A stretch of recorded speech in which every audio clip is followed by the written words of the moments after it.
வணக்கம் ஃப்ரெண்ட்ஸ். இந்த வீடியோ நம்ம பார்க்க போகிறது ஆர்ஆர்பி ஏஎல்பி எக்ஸாமில் 26/11/2024 நடந்த ஷிஃப்ட் 1 கொஸ்டின் தான் பார்க்க போகிறோம்.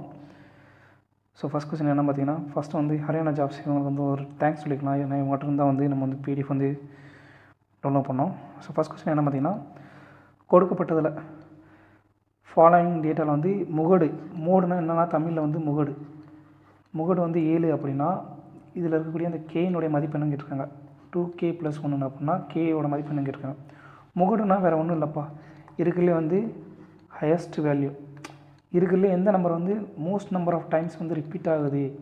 இந்த சீரீஸில் கொடுத்துருக்க இந்த செட்டில் வந்து மோஸ்ட் நம்பர் ஆஃப் டைம் வந்து எந்த நம்பர் வந்து ரிப்பீட்டட் ஆகுது அப்படின்றது தான் மோடு. அப்படி பார்த்தா இதில் வந்து 6 1 2 3 தடவை வந்து 3 டைம்ஸ் வந்து 6 வந்து ரிப்பீட் ஆகிருக்கு. அதுக்கடுத்து 7 1 2 3 7 வந்து 7 டைம்ஸ் ரிப்பீட் ஆகிருக்கு. ஸோ மோடு வந்து ஆல்ரெடி கொடுத்துட்டாங்க, மோடு வந்து 7ன்னு சொல்லி கொடுத்துட்டாங்க. மோடு 7னா அப்படின்னா இந்த இது வந்து 4 டைம்ஸ் கண்டிப்பாக வந்து வந்திருக்கணும். அப்போது இந்த 2k + 1 வேல்யூ என்னவாக இருக்கும்? 2k + 1 வேல்யூ என்னவாக இருக்குன்னா 7ன்னு இருக்கும். ஸோ 2kவோட வேல்யூ 1 வந்து ஈக்குவல் அந்த பக்கம் கொண்டு போனோம்னா 6ன்னு இருக்கும். ஸோ கேவோட வேல்யூ 3 அடி கொடுத்தீங்க அப்படின்னா கேவோட வேல்யூ 3ன்னு இருக்கும். ஸோ இதுக்கு முன்னாடி இதில் கொஞ்சம் சில ஃபார்முலாஸ் இருக்குப்பா. அந்த இது வந்து எல்லாமே வந்து புள்ளியியல் கணக்கில் வரணும், ஸ்டாட்டிஸ்டிக்ஸில் வரும். ஸ்டாட்டிஸ்டிக்ஸ் அதில் வரும். இதில் வந்து தமிழில் வந்து பார்த்துக்கலாம். சில ஃபார்முலாஸ் இருக்குது, அந்த ஃபார்முலா மட்டும் பார்த்துடலாம். ஃபஸ்ட்டு வந்து முகடுனா ஏற்கனவே சொல்லிட்டோம். Number of times which number is most number of time most number of times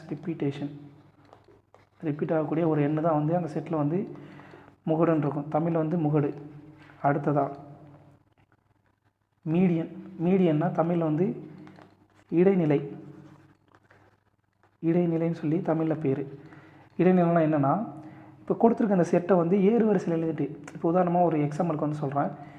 இப்போது 5 1 8ன்னு சொல்லி ஒரு 3 நம்பர் ஒரு செட்டு கொடுத்துருக்காங்கன்னா இந்த நம்பர் வந்து ஏறு வரிசையில் எழுதணும். 1 5 8ன்னு எழுதி இதில் எது வந்து மையத்தில் இருக்கோ அதுதான் வந்து இடைநிலை. இப்போ இங்கே வந்து 3 நம்பர்ஸ் இருக்குது. ஸோ வந்து நடுவில் வந்து 2வது நம்பர் தான் வந்து இங்கே வந்து இடைநிலை. சப்போஸ் ஈவன் டிஜிட்டில் நான் செட்டு கொடுத்துட்டாங்க, இப்போ 4 நம்பர் கொடுத்துட்டாங்க அப்படின்னா, ஸோ அது வந்து 2வது நம்பரையும் 3வது நம்பரையும் கூட்டி அதை வந்து 2ஆல் வகுத்துட்டோம் அப்படின்னா அதுதான் வந்து இடைநிலை. ஸோ மீடியனை வந்து இடைநிலை புரிஞ்சிருக்கும்னு நினைக்கிறேன். அடுத்ததான் மீன்னா வேறு ஒன்றும் இல்லைப்பா, சராசரிப்பா. ஆவரேஜ் கிட்டத்தட்ட வந்து ஆவரேஜ் தான் சொல்ல முடியும். இருக்கிற எல்லா நம்பர்ஸையும் கூட்டி நம்பர் ஆஃப் டேர்ம்ஸில் வந்து வகுத்தீங்க அப்படின்னா இதுதான் வந்து மீன். கடைசியாக இம்பார்ட்டன்ட் ஃபார்முலா ஒன்று இருக்குது. அது என்னென்னா, இதை பேஸ் பண்ணி நிறையா கொஸ்டின்ஸ் வந்து கேட்பாங்க.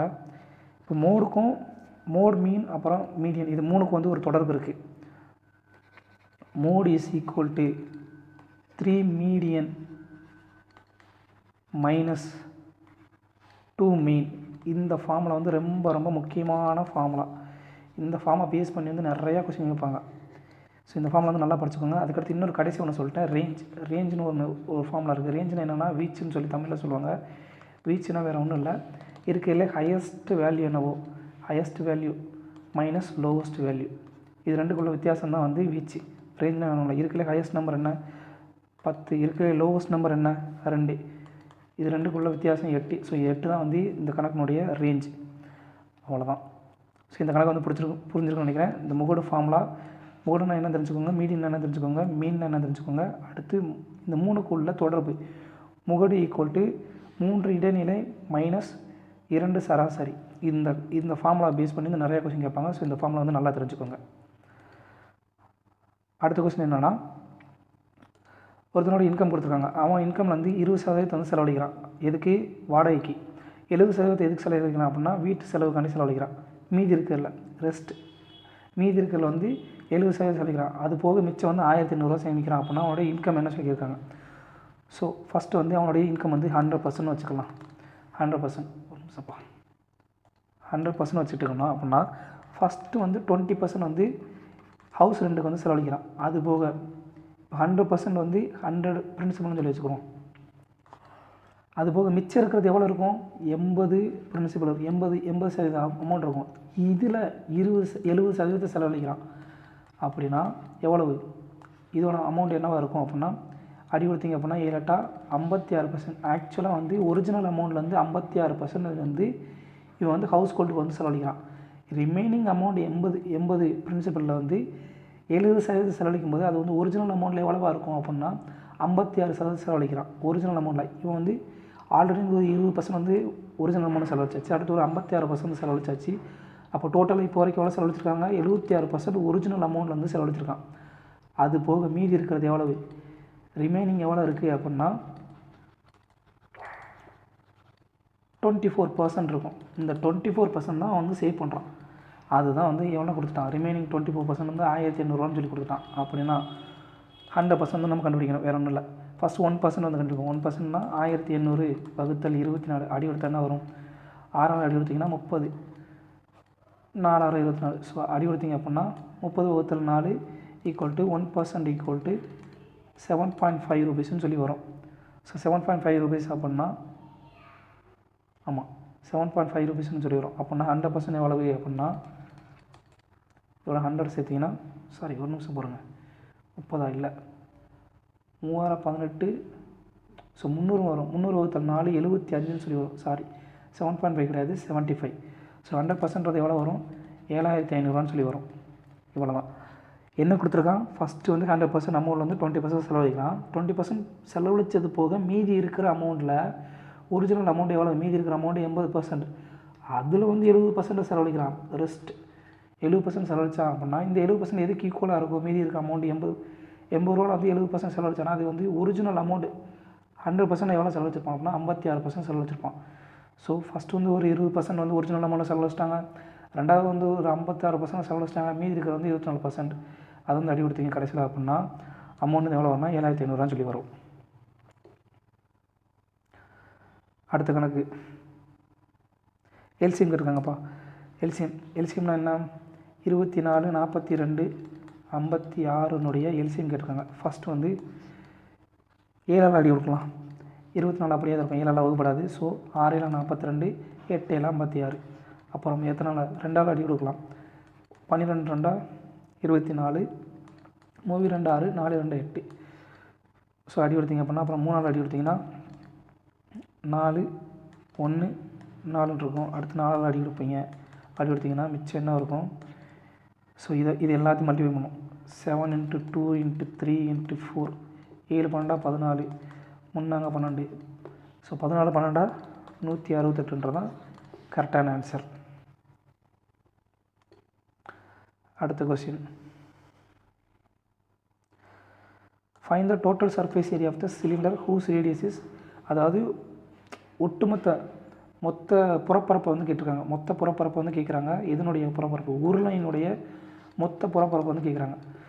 அதனுடைய அடிமானம் வந்து 7 சென்டிமீட்டர்னு சொல்லி கொடுத்தாங்க. அதனுடைய அடிமான ரேடியஸ் ஆரம் வந்து 7 சென்டிமீட்டர், அதனுடைய உயரம் வந்து 12 சென்டிமீட்டர் கொடுத்தாங்க.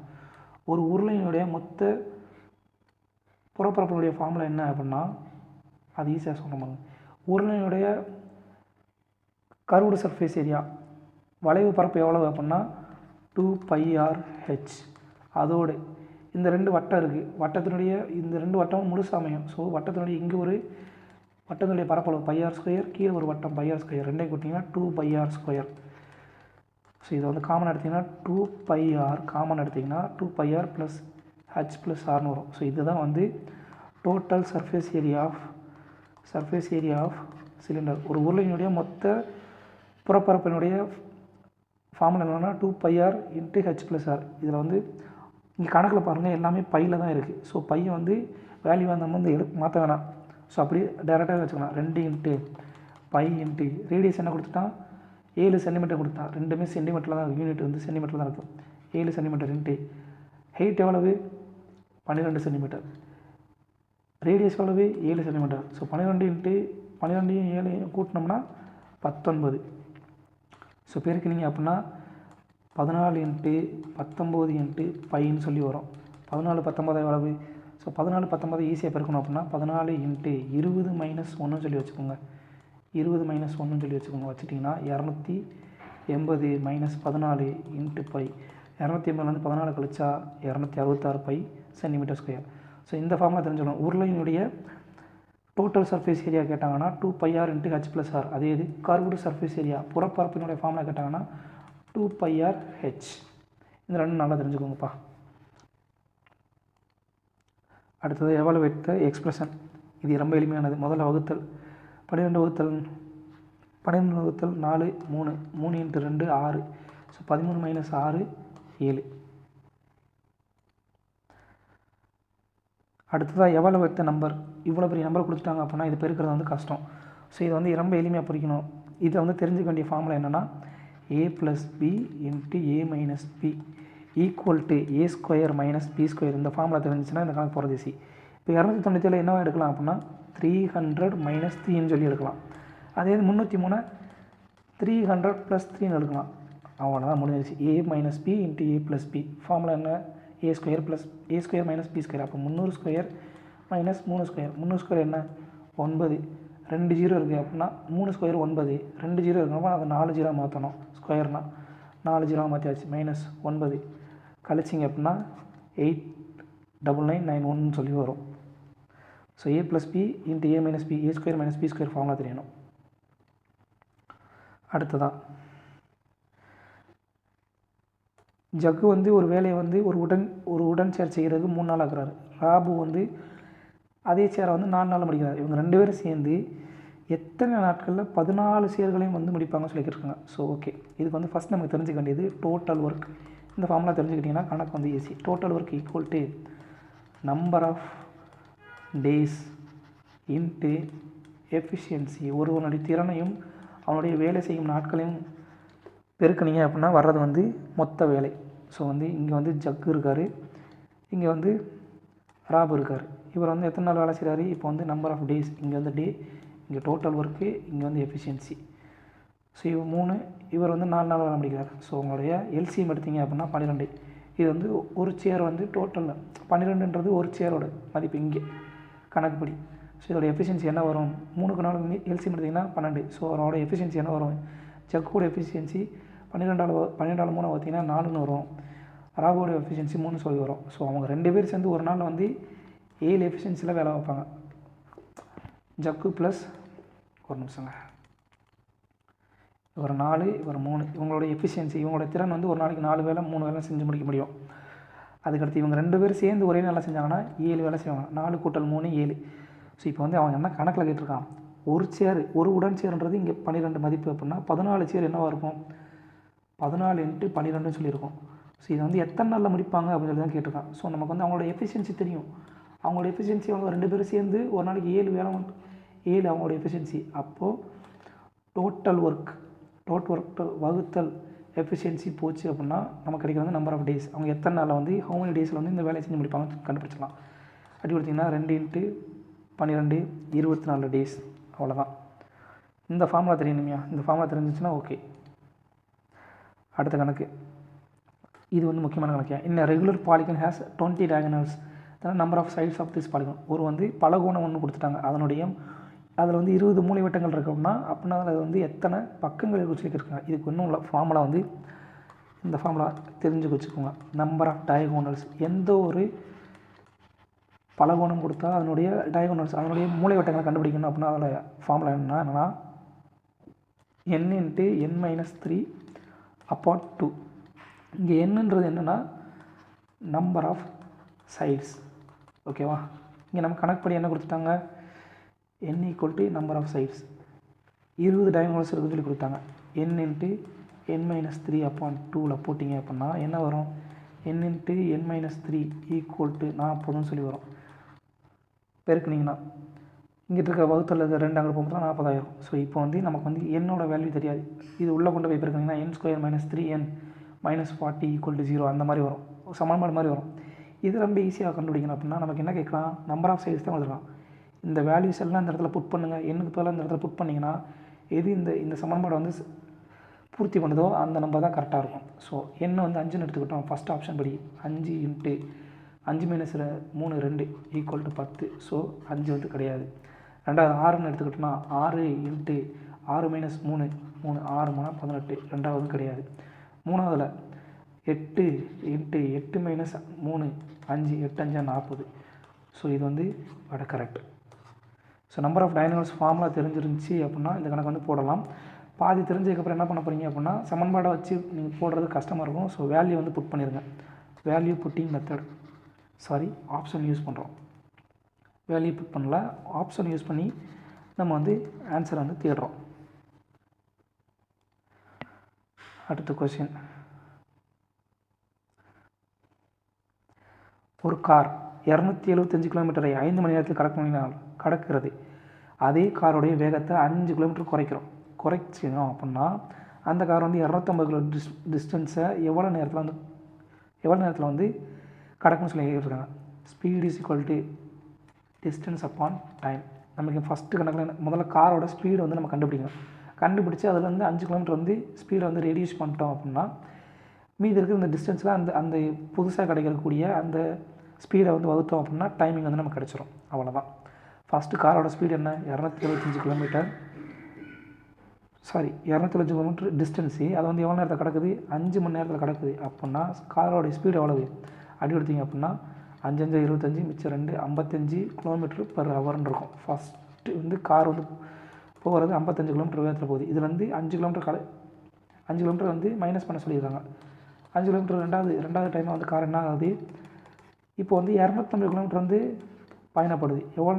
எத்தனை கிலோமீட்டர் ஸ்பீடில் அப்படின்னா 50 கிலோமீட்டர் ஸ்பீடில் வந்து பயணப்படுது. அப்படின்னா எவ்வளோ நேரத்தில் பயணப்படும் அப்படின்னா 5 ஹவர்ஸ் வந்து பயணப்படும். அவ்வளோதான். அடுத்ததான் இந்த கணக்கு ரொம்ப முக்கியம்ப்பா.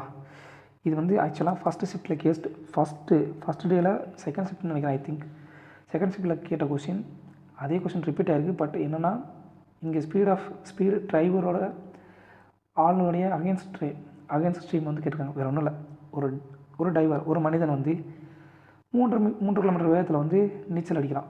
அவனுடைய நீருக்கு எதிராக அப்ஸ்ட்ரீமில் வந்து அவன் வந்து நீந்தக்கூடிய டைம் வந்து டவுன் ஸ்ட்ரீமில் நீந்தக்கூடிய டயத்தை விட 2 மடங்கு அதிகமாக இருக்குன்னு சொல்லி கொடுத்துட்டான். சரியா? இப்போ speed of the driver against the stream, அதாவது அப்ஸ்ட்ரீமில் அவனுடைய ஸ்பீடு என்னன்னு சொல்லி கேட்டிருக்காங்க. வேறு ஒன்றும் இல்லைப்பா, அவன் என்ன கணக்கில் கொடுத்துருக்காங்க, அந்த மனிதனுடைய ஸ்பீடு வந்து எக்ஸ்ன்னு வச்சுக்கிறோம், நீரினுடைய ஸ்பீடு ஒய்ன்னு வச்சுக்கிறோம். சரியா? இது வந்து மேனுடைய ஸ்பீடு, இது வந்து வாட்டருடைய ஸ்பீடு. இது ரெண்டு என்ன ஸ்பீடு. பட் கணக்கில் என்ன கொடுத்துருக்கான், டைம் கொடுத்துருக்கான். என்ன கொடுத்துருக்கான், அப் ஸ்ட்ரீமில் வந்து அவனுடைய டைம் என்ன, டவுன் ஸ்ட்ரீமில் அவனுடைய டைம் என்னன்னு கொடுத்துட்டான்.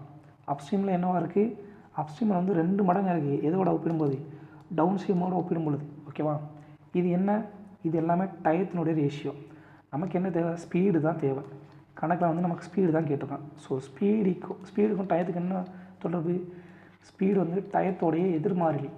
அப்படின்னா இன்வெர்ஸ்லி ப்ரொபோர்ஷனல்னால் இது அப்படி தலைகளாக வரும், 1:2ன்னு வரும்.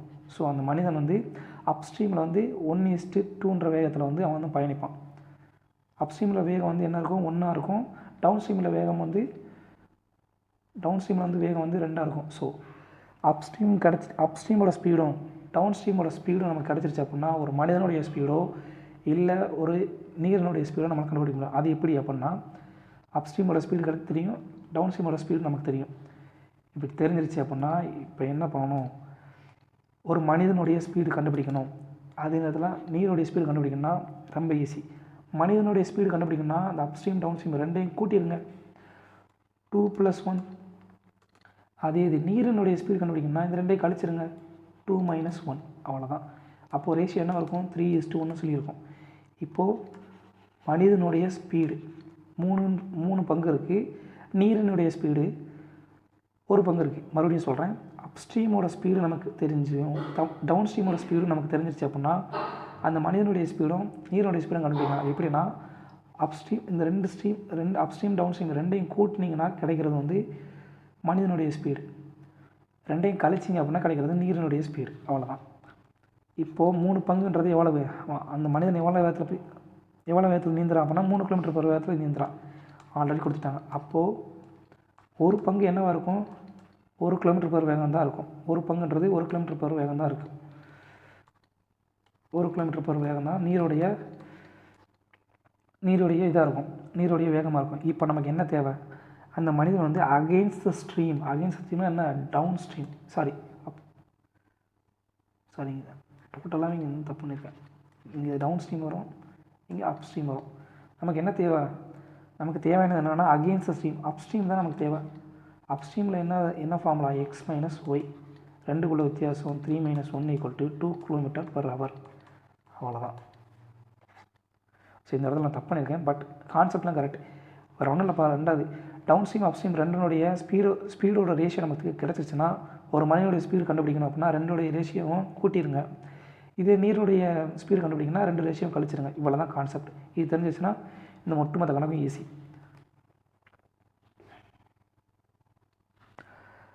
அடுத்த கணக்கு, ஒரு கிராஃப் கொடுத்துருக்காங்க. இந்த கிராஃபில் வந்து டெய்லி ப்ரொடக்ஷன் ஆஃப் டிவி செட்டோட ஒரு 6 நாட்கள், ஒரு வாரத்தில் 6 நாட்கள் டெய்லி ப்ராடக்ட்டோட டிவி செட்டோடைய ப்ராடக்ட்டை வந்து எண்ணிக்கை கொடுத்துருக்காங்க. இதில் வந்து என்ன கேட்டிருக்காங்க அப்படின்னா, டிவி செட்டோட ப்ராடக்ட்டில் திங்கள்லேருந்து செவ்வாய் வரைக்கும் 2 நாளும் சேர்த்து எவ்வளோ வந்து உற்பத்தி பண்ணியிருக்காங்கன்னு சொல்லி கேட்குறாங்க. திங்கட்கிழமை எவ்வளோ உற்பத்தி பண்ணியிருக்காங்க? 200. செவ்வாய்க்கிழமை எவ்வளவு? 300. கூட்டினா 500.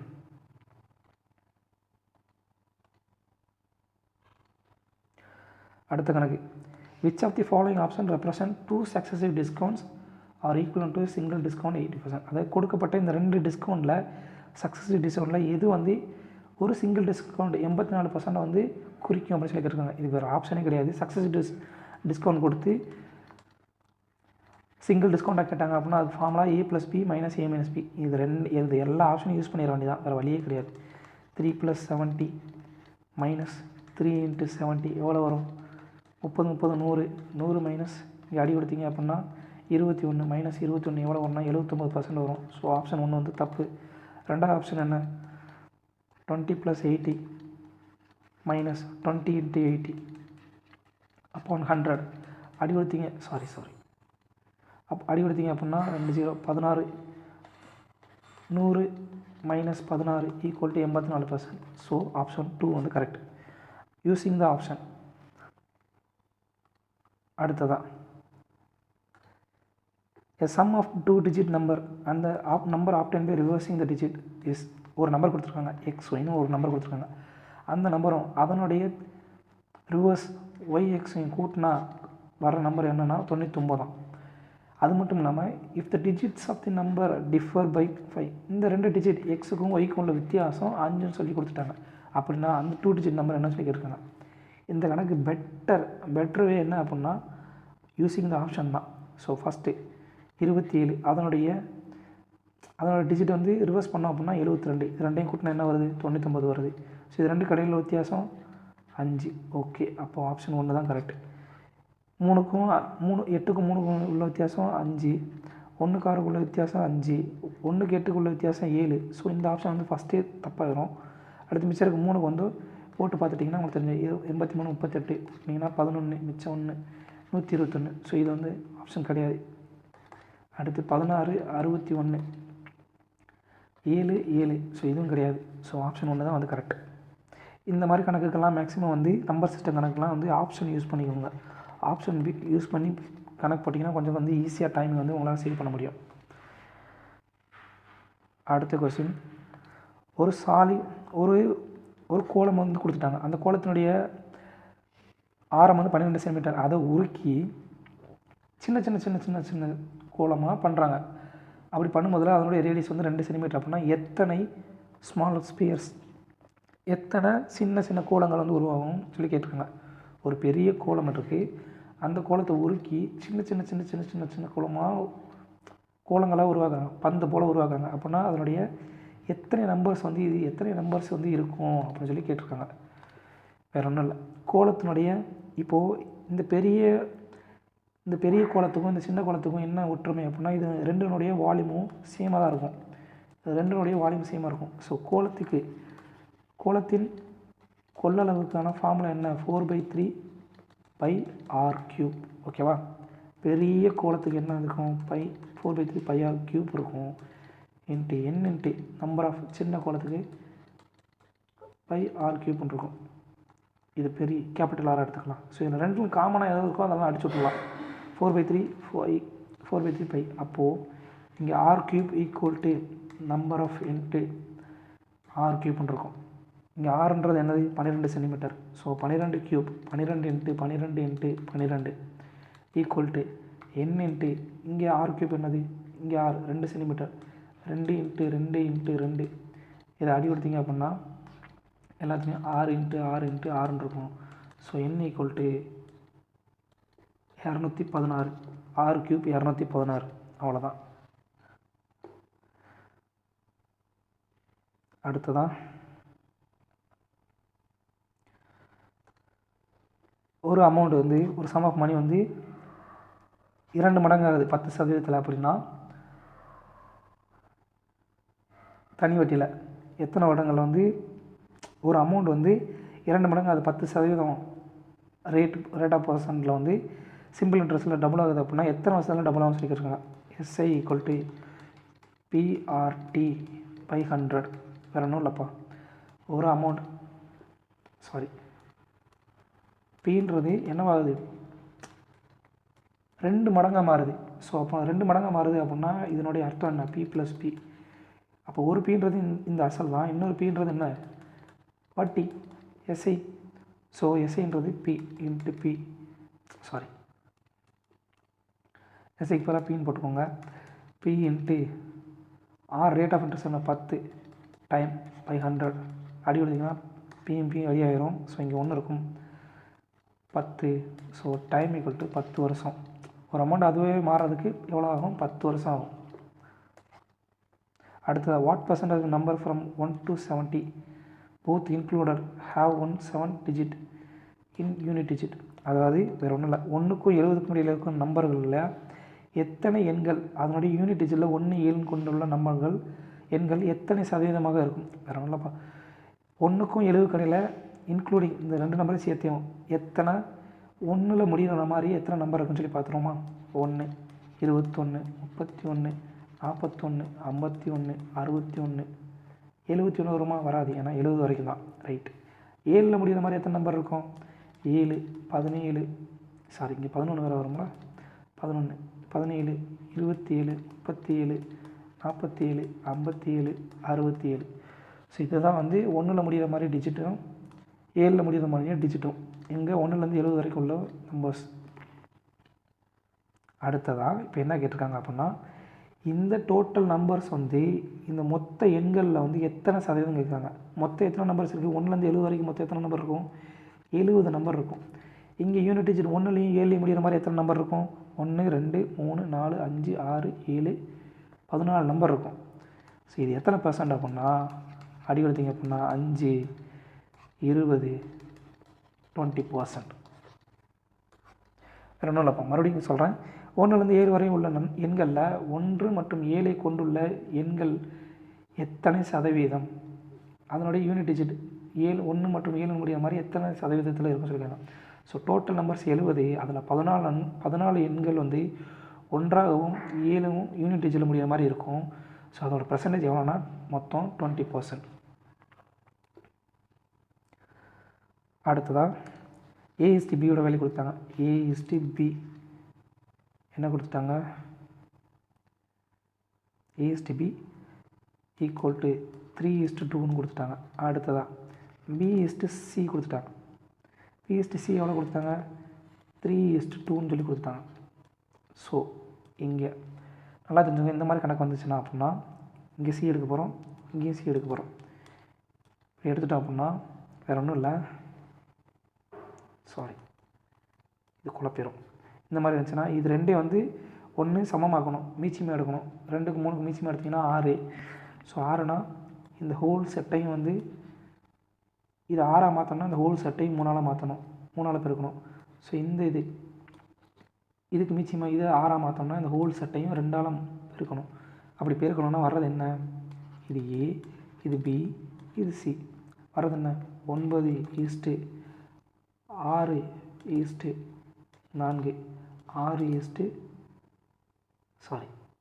4 வராது, 6:2 2 × 2 4. ஸோ வர்றது 9:6:4. இது ஒரு மெத்தட். அப்படி இல்லை அப்படின்னா இன்னொரு மெத்தட் என்ன அப்படின்னா இப்போ ஏ:பி பி:சி கொடுத்துட்டாங்க. 3:2 3:2 தான்.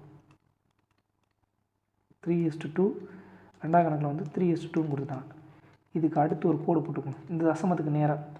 இது பக்கத்தில் என்ன இந்த நம்பர் இது இந்த இந்த இந்த இந்த இடைப்பட்ட இந்த கோட்டுக்கு பக்கத்தில் எந்த நம்பர் இருக்கோ அந்த நம்பரையும் பக்கத்துலேயே பிக் பண்ணிடுங்க. இந்த கோட்டுக்கு பக்கத்தில் என்ன நம்பர் இருக்குது, இந்த கோட்டு பக்கத்தில் என்ன நம்பர் இருக்குது, 3 இருக்குது, அதை போட்டுருங்க.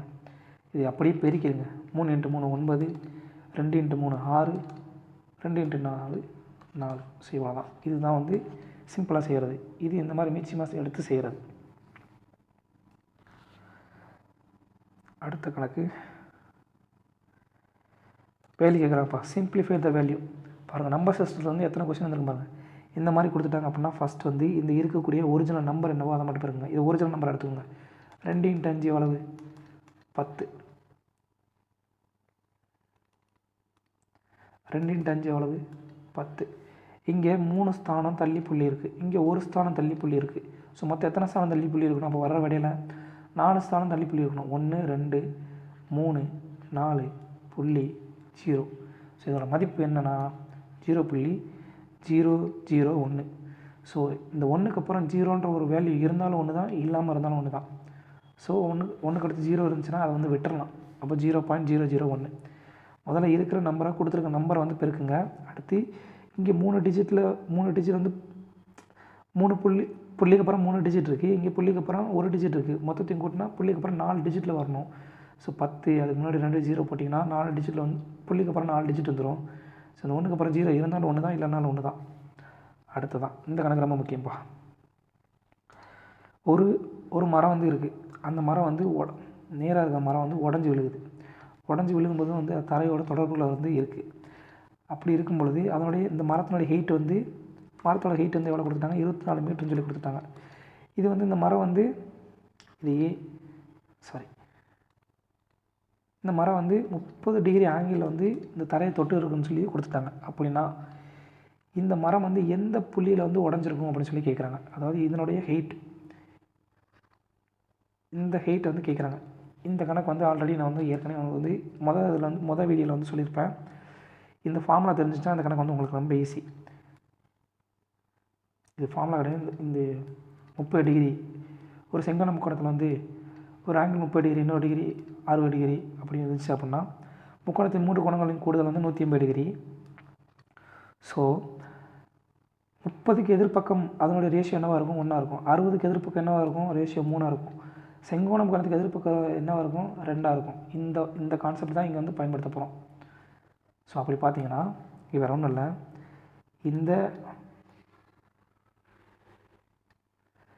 இந்த செங்கோண முக்கோணத்தினுடைய ரேஷியோ படி, கணக்குப்படி இங்கே 30 டிகிரினா இங்கே என்னவாக இருக்கும்? 60 டிகிரி தான் இருக்கும். ஏன்னா இது வந்து 90 டிகிரி. முக்கோணத்தின் 3 கோணங்களின் கூடுதல் 180 டிகிரி. 30க்கு எதிர்பக்கம் என்ன இருக்கும்? 1 இருக்கும். 60க்கு எதிர்பக்கம் √3 இருக்கும். √3 கூட விட்டுருங்க. ஸோ செங்கோண முக்கோணத்துக்கு எதிர்பக்கம் என்ன இருக்கும்? கர்ணம் 2 தான் இருக்கும். இப்போது இதுதான் வந்து உடஞ்சி விழுந்த மரம். இந்த ஹைட் இருக்கு இல்லையா, இந்த ஹைட் இதுதான் வந்து உடஞ்சி விழுந்த மொத்த மரத்தினுடைய நீளம். இது என்ன கொடுத்துட்டாங்க? என்ன பங்காக இருக்குது? 1+2ன்னு சொல்லியிருக்கு. இது எவ்வளவு? 24 மீட்டர். நமக்கு என்ன தேவை? ஒரு பங்கு தான் நமக்கு தேவை. ஸோ 3x, இதை எக்ஸ்ன்னு எடுத்துக்கணும். 1x + 2xன்னு எடுத்துக்கிட்டோம் அப்படின்னா 24 மீட்டர். 3xன்றது 24 மீட்டர் அப்படின்னா எக்ஸோட வேல்யூ என்ன? 8 மீட்டர். நமக்கு 1x தான் தேவை. 1xோட வேல்யூ என்ன? 8 மீட்டர். அவ்வளோதான். இந்த கான்செப்ட் தெரிஞ்சிச்சுன்னா உங்களால் ஈஸியாக போட முடியும். அப்படி இல்லை அப்படின்னா பேசிக் கான்செப்ட் சொல்லித்தரேன். அந்த பேசிக் கான்செப்டில் வந்து எப்படின்னா இதே கான்செப்ட். இங்கே 30 டிகிரி. இப்போது இந்த மொத்த பங்கு வந்து 24 மீட்டர் நமக்கு தெரியும். ஸோ இதை வந்து எதிர்பக்கம் இப்போ கர்ணம் இது ரெண்டோடைய உயரம் வந்து சேர்த்து வந்து 24 மீட்டர் நமக்கு தெரியும். இது வந்து sin 30 டிகிரின்னு சொல்லி எடுத்துக்குவோம். sin 30 டிகிரி அப்படின்னா என்ன வரும்? எதிர்பக்கம் இது எக்ஸ்ன்னு எடுத்துக்கணும், இது ஒய்ன்னு எடுத்துக்கணும். எதிர்பக்கம் பை கர்ணம். sin 30 மதிப்பு என்ன? 1/2. அப்போ x/y மதிப்பு என்ன? ஈக்குவல் இது பெருக்கினீங்க அப்படின்னா ஒய் மேலே போயிடும், 2x வரும். ஸோ y = 2xன்னு சொல்லி வரும். ஸோ அப்போ ஒய்ன்ற இடத்துக்கு பதிலாக என்ன போட்டுக்கலாம்? நம்ம 2xன்னு சொல்லி போட்டுக்கலாம். ஸோ நமக்கு என்ன கணக்குப்படி நமக்கு ஏற்கனவே என்ன தெரியும்? இந்த எக்ஸும் ஒய்யும் கூட்டணும் அப்படின்னா என்ன வேல்யூ? 24 மீட்டர்னு சொல்லி தெரியும். x + y = 24 மீட்டர்னு சொல்லி நமக்கு ஆல்ரெடி தெரியும். அப்போ ஒய்யோட வேல்யூ என்ன கண்டுபிடிச்சிக்கலாம்? 2xன்னு சொல்லி கண்டுபிடிச்சிக்கலாம். அப்போ ஒய்யோட வேல்யூவில் வந்து x + 2x புட் பண்ணிங்க அப்படின்னா 3x ஈக்குவல் டு 24 மீட்டர்னு சொல்லி வரும். ஸோ எக்ஸ் அடி கொடுத்தீங்கன்னா எக்ஸ் வந்து 8 மீட்டர்னு சொல்லி வரும். இவ்வளோ தான் இப்போ இந்த இந்த இந்த பேசிக் கான்செப்ட் வரையும் போகலாம், இல்லை இந்த கான்செப்ட் வரையும் போகலாம். அடுத்த கணக்கு என்னென்னா, ஒரு அரித்மெட்டிக் மீன் கொடுக்கப்பட்ட நம்பரில் வந்து கொடுக்கப்பட்ட இதில் வந்து சராசரி கேட்டிருக்காங்க. சராசரி என்னன்னா இந்த மாதிரி கணக்கு கொடுத்தாங்க, வேறு ஒன்றும் பண்ண முடியாது. இது எல்லாத்தையும் கூட்டி இருக்கிற நம்பர் ஆஃப் டேர்ம்ஸில் வந்து வகுக்க வேண்டியதான். மொத்தம் எத்தனை டேர்ம்ஸ் இருக்குது? 1 2 3 4 5 6 7 8 9 டேர்ம்ஸ் இருக்குது. ஸோ கூட்டுத்தொகை என்ன? இப்போ 9 டிஜிட்டல் கூட்டுவோம். 1 2 3 3 27 30 30க்கு 0 மிச்சம் 3 இருக்குது. ஸோ 3 3 6 6 4 10 15 21 28 36 36 ப்ளஸ் ஒரு 27 36 ஒரு 27 கூட்டினா 3 13க்கு 3 மிச்சம் 1 63. ஸோ 63 630 வகுத்தல் 9 ஈக்குவல் டு 70. சராசரி 70.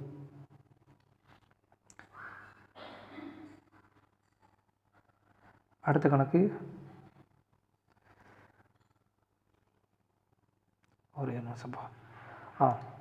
ஒரு மனிதன் வந்து ஏ வந்து ஒரு பைசைக்கிள் வந்து பிக்கு வந்து 20% லாபத்தில் விற்கிறார். பி வந்து சிக்கு வந்து 25% லாபத்தில் விற்கிறார். அப்போ சி வந்து மொத்தம் 1500 பே பண்ணார்னா ஏ வந்து எவ்வளோ பே பண்ணிப்பான்றது தான் கணக்கு. இப்போ 20% வந்து பின்ன வடிவத்தில் எடுத்தோம் அப்படின்னா 1/5. 25% பின்ன வடிவத்தில் எடுத்தோம்னா 1/4. இந்த 5 என்னது? அடிமானத்தில் இருக்கிறது எல்லாமே சிபி. மேலே இருக்கிறது வந்து இது வந்து ப்ராஃபிட்டு. இது ரெண்டுமே ப்ராஃபிட். நமக்கு ஏற்கனவே தெரியும் SP equal to CP plus profit.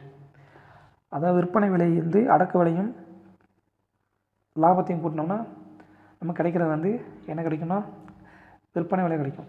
அடக்க விலையும் லாபத்தையும் கூட்டினோம்னா விற்பனை விலை. ஸோ இங்கே வந்து சிபி வந்து 5, லாபம் வந்து 1 கிடைக்குது அப்படின்னா இந்த இடத்துல நமக்கு கணக்கில் வந்து நமக்கு வந்து விற்பனை விலை என்னவாக இருக்குன்னா 5 + 1 6ன்னு இருக்கும் விற்பனை விலை. இங்கே 4 + 1 5ன்னு சொல்லியிருக்கும். அவ்வளோதான்.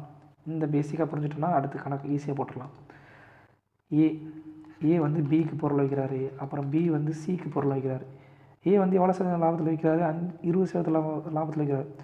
ஸோ 5ன்னு இருக்கிற பொருளை 6க்குன்னு சொல்லி வைப்பார். அடுத்ததான் பி வந்து என்ன செய்கிறாரு? 25% லாபத்தில் வைக்கிறார். அப்போது 4ன்னு இருக்கிற பொருளை என்ன வைப்பார்? 5ன்னு சொல்லி வைப்பார். நம்ம ஏற்கனவே படித்த கான்செப்ட், இதுக்கு முன்னாடி படித்தோம் இல்லையா, அந்த கான்செப்டை போட்டுடலாம். ஸோ இங்கே டேஷ், இங்கேயும் டேஷ். டேஷுக்கு பக்கத்தில் என்ன நம்பர் இருக்குது? மேலே 6 இருக்குது. இங்கே டேஷ் பக்கத்தில் என்ன இருக்குது? 4 இருக்குது. ஸோ பெருக்குனிங்க அப்படின்னா 5 நாங்கள் 20, 6 நாங்கள் 24, 6 5 30. அவ்வளோதான். ஸோ இங்கே கடைசியாக சி வந்து எவ்வளோ ரேட்டு கொடுக்குறாரு? 1500 கொடுக்குறாரு. ஸோ 30 பங்குன்றது 1500 அப்படின்னா ஒரு பங்குன்றது எவ்வளோ வரும்? 50 ரூபா வரும்.